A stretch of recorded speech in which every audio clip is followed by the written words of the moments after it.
రేవంత్ సర్కార్ రైతుల పట్ల కర్కశంగా వ్యవహరిస్తోంది. తెలంగాణ వ్యాప్తంగా అన్నదాతలను అక్రమంగా అరెస్ట్ చేస్తోంది. షరతులు లేకుండా రుణమాఫీ చేయాలనే డిమాండ్తో చలో ప్రజాభవన్ కు పిలుపునిచ్చిన రైతులను పోలీసులు ఎక్కడికక్కడ నిర్బంధిస్తున్నారు. శాంతియుతంగా ప్రజాభవన్ కు తరలివస్తున్న వేలాది మంది అన్నదాతలను అడ్డుకుంటున్నారు. ప్రజాపాలన అని చెప్పి పోలీసు రాజ్యంగా మార్చిన ముఖ్యమంత్రి తీరును తెలంగాణ సమాజం ఎండగడుతోంది. రైతులనే సోయి లేకుండా అరెస్టులకు పాల్పడటాన్ని అన్ని వర్గాల ప్రజలు ఖండిస్తున్నారు. ఎన్నికల వేళ ఇచ్చిన హామీని నెరవేర్చమని డిమాండ్ చేస్తే సర్కార్ ఇలా వ్యవహరించటమేంటని రైతన్నలు నిప్పులు చెరుగుతున్నారు. ఎత్తేడ్చిన ఎబుసం రైతేడ్చిన రాజ్యం బాగుపడదని హెచ్చరిస్తున్నారు.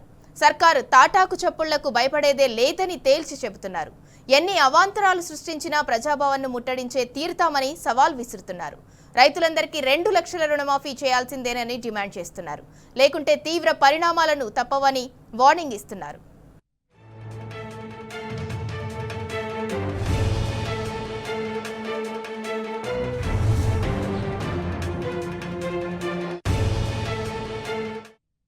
నాగర్ కర్నూలు జిల్లాలో రైతుల ముందస్తు అరెస్టులపై మరింత సమాచారాన్ని మా ప్రతినిధి శేఖరాచారి అందిస్తారు.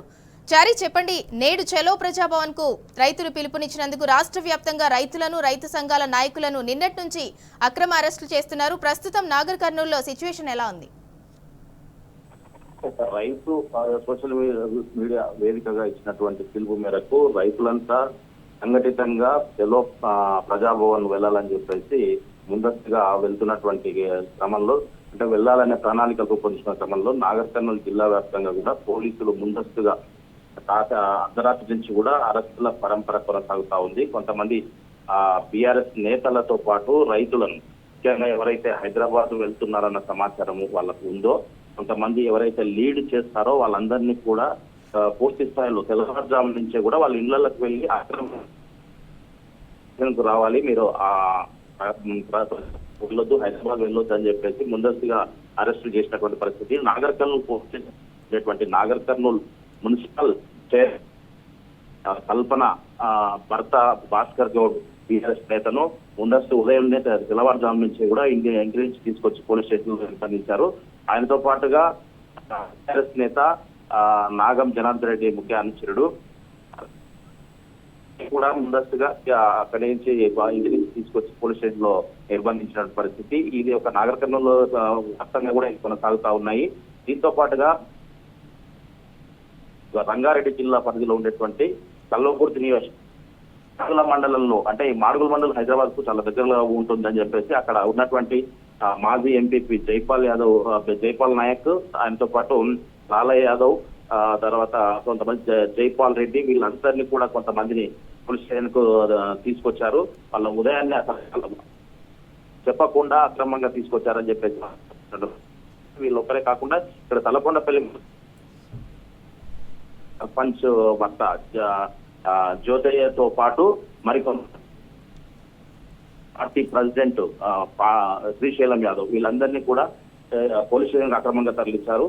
వీళ్ళే కాకుండా అసలు అంటే రుణమాఫీ పూర్తి స్థాయిలో చేయాలని చెప్పేసి రైతులు సంఘటితంగా ఎవరైతే రుణమాఫీ కాలేదో వాళ్ళందరూ కూడా శాంతియుతంగా ప్రజాభవన్ కి వెళ్లి వినతి పత్రం ఇస్తామని చెప్పేసి ముందస్తుగా రైతులు చెప్పినప్పటికీ కూడా ఇదంతా ప్రభుత్వం అర్థం చేసుకోకుండా పోలీసులను ముందస్తుగా అలర్ట్ చేసి వాళ్ళందరినీ కూడా ఎవరైతే హైదరాబాద్ రాకూడదు, అక్కడికి రావద్దు అన్నట్టుగా వాళ్ళ హక్కు ఏదైతే ఉందో వాళ్ళు అడగకూడదు, ప్రశ్నించకూడదు అన్న విధంగా ప్రభుత్వం వ్యవహరిస్తా ఉందని చెప్పేసి అక్రమంగా పోలీస్ స్టేషన్ లో నిర్బంధించి మా గొంతును నొక్కుతున్నారని చెప్పేసి కూడా రైతులు పెద్ద ఎత్తున అడుగుతున్న ప్రభుత్వాన్ని నిలదీస్తున్న పరిస్థితి కనిపిస్తా ఉంది. ఇది ఒకటి, రైతు రుణమాఫీ కాకుండా రైతు బంధు ఊసేలేదు, తర్వాత ముఖ్యంగా పాడి రైతులకు పాల బిల్లులు రావట్లేదు, రైతుల పక్షాన ప్రభుత్వం ఉంటుందని ముందు అంటే కాంగ్రెస్ పార్టీ చెప్పినప్పటికీ, మేనిఫెస్టోలో పెట్టినప్పటికీ చెప్పింది ఒకటి, ప్రస్తుతం ప్రభుత్వం వచ్చాక చేస్తున్నది ఒకటి అని చెప్పేసి ఇక్కడ రైతులు ఆరోపిస్తున్నటువంటి పరిస్థితి కనిపిస్తా ఉంది. అయితే చాలా పోలీస్ స్టేషన్లో కూడా ఇంకా అక్రమంగా అరెస్టులు అంటే తీసుకొస్తా ఉన్నారు. చాలా ఇన్ఫర్మేషన్ కూడా మనకు ఇంకా రావాల్సింది.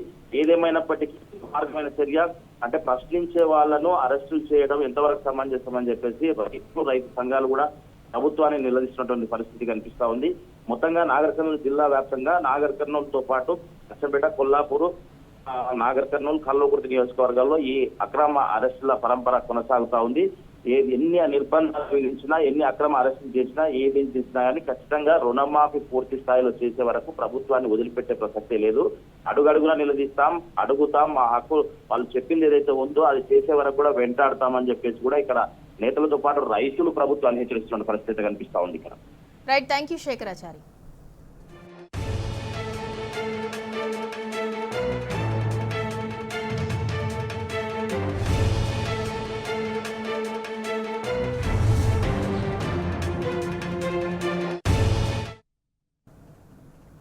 సూర్యాపేట జిల్లాలో రైతుల అక్రమ అరెస్టులు కొనసాగుతున్నాయి. సూర్యాపేట, తుంగతుర్తి, తిరుమలగిరి, కోదాడ, నల్గొండ నుంచి చలో ప్రజాభవన్ కు బయలుదేరిన అన్నదాతలను పోలీసులు అడ్డుకున్నారు. అరెస్ట్ చేసి పోలీస్ స్టేషన్లలో నిర్బంధించారు. అర్ధరాత్రి నుంచే అరెస్టులు కొనసాగుతున్నాయని రైతులు చెబుతున్నారు. ప్రభుత్వం ఎన్ని అడ్డంకులు సృష్టించినా ప్రజాభవన్ ను ముట్టడించి తీరుతామంటున్నారు.